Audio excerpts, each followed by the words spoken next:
Disclaimer, ये video मेरी नहीं है, एंटरटेनमेंट के लिए बनाई जा रही है। जिस यूट्यूबर की उस यूट्यूबर का लिंक डिस्क्रिप्शन में मिल जाएगा। Hello everyone. तो इस सीरीज के पिछले पार्ट में हमने देखा था कि कैसे सुमो बेइज्जत होने के बाद यांग को फंसाने के लिए एक और प्लान बनाता है, जहां उसका वफादार साथी यूतिन जाकर यांग को अपनी बातों में लपेट कर उसे पीटने वाला था। पर हमारा यांग तो इतना ज्यादा चालाक है कि वो यूतिन को उसी के प्लान में ट्रैप करते हुए एक तो उसे हरा देता है और दूसरा उसके पास से अपनी कल्टीवेशन के लिए काफी सारे लो ग्रेड के हर्ब्स जीत लेता है। और फिर वो सोमो को जाकर चिढ़ा भी रहा था, ये बताते हुए कि उसे तो इस प्लान के बारे में पहले से ही पता था। बेचारा सोमो ये जानने के बाद कि उसका पत्ता कट गया, उसकी तो और ज्यादा किलस जाती है। इस एपिसोड की स्टार्टिंग में हमें यांग को दिखाते हैं जो कि कल्टीवेशन कर रहा था, वो भी उन हर्ब्स का यूज करके जो वो जीत के लाया है। इन हर्ब्स को यूज करते हुए उसकी कल्टीवेशन तेजी से इम्प्रूव हो रही थी। स्पिरिचुअल एनर्जी उसकी बॉडी से रिलीज होने के साथ साथ वो हमें बताता है कि वो बॉडी टेम्पररिंग की 7th realm पर पहुंचने वाला है,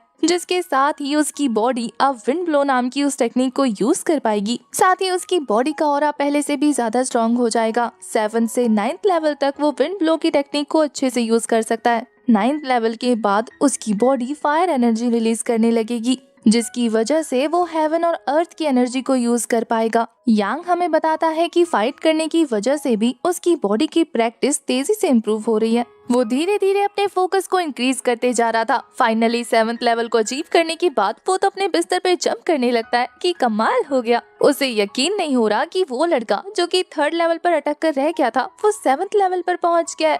अब यांग अपनी प्रैक्टिस को बंद नहीं करना चाहता था, उसे अपनी पावर और ज्यादा इंक्रीज करनी है। इसीलिए वो और सारे हर्ब्स को जलाकर बैठ जाता है कल्टीवेशन करने। उसे तेजी से अपनी कल्टीवेशन को इम्प्रूव करता हुआ देखकर दूर से सुमो जो कि उस पर नजर रख रहा था, वो कहता है कि कौन से मॉन्स्टर ने इसके ऊपर कब्जा कर लिया, आखिर ये इतनी तेजी से ब्रेक थ्रू कैसे कर रहा है। सुबह ही तो इसे 5th लेवल पर देखा था और ये अचानक से 7th लेवल पर पहुंच गया। सुमो वहाँ पर अपनी पूरी गैंग के साथ आया था। उन सभी ने मास्क लगाकर चुपके यांग पर नजर रखने का प्लान बनाया था। यूतिन कहता है कि बॉस, हमें शोभा देता है क्या, हम आधी रात को इस बकवास से लड़के पर नजर रख रहे हैं। अगर आप चाहें तो इसे कल्टीवेशन कंप्लीट करने के बाद आप सुबह चैलेंज करके इसकी अच्छे से धुलाई कर सकते हैं। यूतिन की बातें सुनने के बाद हमारा सुमो कहता है कि पागल हो गया है क्या, जिस तरीके से इसने तेरी खटिया खड़ी की, तुझे क्या लगता है कल्टीवेशन कंप्लीट करने के बाद ये मुझे नहीं पीटेगा? मैं सुमो, इसके हाथों से मार खाने के बाद मेरी कैसी इज्जत रह जाएगी सबके सामने। इसलिए मैंने जो प्लान बनाया है हम उसी पर काम करेंगे। और फिर हमें पता लगता है कि हमारे सुमो का प्लान क्या है। यूतिन कहता है कि सीनियर ब्रदर, अगर हम चुपके से जाकर इसे पीछे से मारेंगे तो हमारी क्या इज्जत रह जाएगी।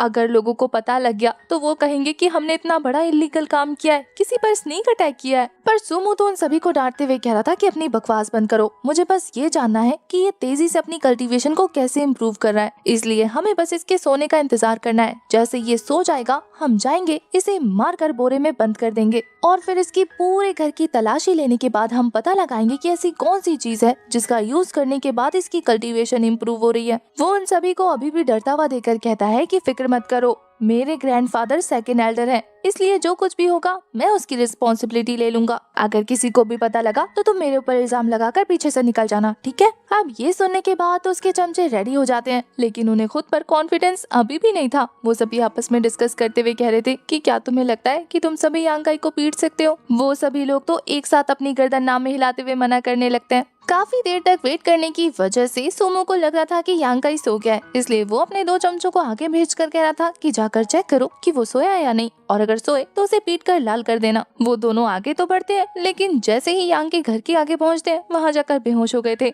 यहाँ सुमो को समझ नहीं आता कि आखिर ये दोनों बिना किसी अटैक के हिट होकर गिर कैसे गए। पर यूतिन का दिमाग बहुत तेज था, वो समझ आता है कि ये दोनों चमचे एक्टिंग कर रहे हैं ताकि उन्हें जाकर यांग को पीटना ना पड़े। वो तो कहता है कि ब्रदर आप आगे मत जाइए, हो सकता है कोई खतरा हो, मैं जाकर चेक करता हूँ। और फिर वो ये कहते हुए आगे बढ़ने लगता है कि मुझे भी एक्टिंग करनी होगी, वरना तो ये मुझे फंसा देंगे। वहाँ जाने के बाद वो देखता है कि सच में ये दोनों एक्टिंग कर रहे हैं, तो वो भी ऐसे एक्टिंग करने लगता है जैसे कि वो किसी पॉइजनस गैस से इफेक्ट हो गया हो। वो कहता है कि सीनियर ब्रदर यहाँ से चले जाइए, वरना आपको भी ये गैस इफेक्ट कर देगा। सोमू बेवकूफ है, लेकिन इतना भी नहीं, जाकर उन सभी को किक मार के जगाने लगता है कि मेरे सामने एक्टिंग कर रहे हो। उनकी अच्छे से क्लास लगाने के बाद वो डिसाइड करता है कि वो खुद ही जाकर यांग को सबक सिखाएगा। पर जैसे ही वो डंडा उठाकर यांग के दरवाजे को हल्का सा ओपन करता है, यांग जिस मेडिसिन को एब्जॉर्ब कर रहा था उसकी स्मेल इन तक पहुंच जाती है। अब आप लोगों को तो पता है कि वो गैस पॉइजनस है, इसलिए तो सोमू उसे स्मेल करते ही वहाँ पर नीचे गिर गया था। उसकी ऐसी हालत देखने के बाद ये तीनों चमचे कह रहे थे कि बॉस,